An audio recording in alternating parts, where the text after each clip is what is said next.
তুমি কি জানো পৃথিবীতে এমন একটা জঙ্গল আছে যেখানে এখনো এমন অনেক রহস্য লুকিয়ে আছে যেগুলো মানুষ আজও পুরোপুরি জানে না।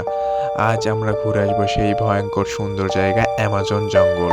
পৃথিবীর সবচেয়ে বড় ট্রপিক্যাল রেইন ফরেস্ট হচ্ছে অ্যামাজন রেইন ফরেস্ট। এটি দক্ষিণ আমেরিকার প্রায় 9টি দেশে ছড়িয়ে আছে, যার মধ্যে ব্রাজিলে সবচেয়ে বেশি অংশ রয়েছে। এখানে পৃথিবীর মোট অক্সিজেনের প্রায় 20% উৎপন্ন হয়, তাই একে পৃথিবীর গভীর জঙ্গলে পাওয়া যায় পৃথিবীর সব অদ্ভুত এবং ভয়ঙ্কর প্রাণী, যেমন অ্যানাকোন্ডা। এই জঙ্গলে অনেক প্রকার অ্যানাকোন্ডা রয়েছে যা অত্যন্ত ভয়ঙ্কর। তাছাড়াও অ্যানাকোন্ডার পরে এখানে পাওয়া যায় জ্যাগুয়ার বা চিতাবাঘ। এখানে অনেক ভয়ঙ্কর ভয়ঙ্কর চিতাবাঘ আছে যা অত্যন্ত ভয়ঙ্কর এবং মাংসাশী। এরা মানুষকে দেখলে আক্রমণাত্মক হয়ে ওঠে।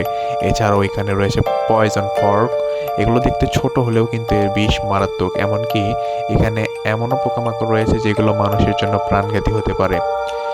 অ্যামাজন জঙ্গলে এখনও কিছু ট্রাইব আছে যারা আধুনিক পৃথিবীর সাথে যোগাযোগ রাখে না। তারা নিজের নিয়মে নিজের বাসায় জীবনযাপন করে। অনেক সময় বাইরের মানুষ সেখানে গেলে তারা আক্রমণ করতে পারে। এই জঙ্গলে হারিয়ে গেলে বাঁচা প্রায় অসম্ভব। ঘন গাছপালা, বিপজ্জনক প্রাণী আর অজানা রোগ সব মিলে অ্যামাজন এক ভয়ঙ্কর জায়গা। তবে দুঃখের বিষয় হলো মানুষ নিজের স্বার্থে এই জঙ্গল ধ্বংস করছে। অ্যামাজন শুধু একটা জঙ্গল না, এটা পুরো পৃথিবীর জন্য খুবই গুরুত্বপূর্ণ। তুমি কি অ্যামাজন জঙ্গলে যেতে চাইবে? কমেন্ট করে জানাও। আর এমন রহস্যময় ভিডিও পেতে আমাদের চ্যানেলটিকে সাবস্ক্রাইব করতে কিন্তু ভুলবে না। সো আজ এই পর্যন্তই। টাটা, বাই বাই, আল্লাহ হাফেজ।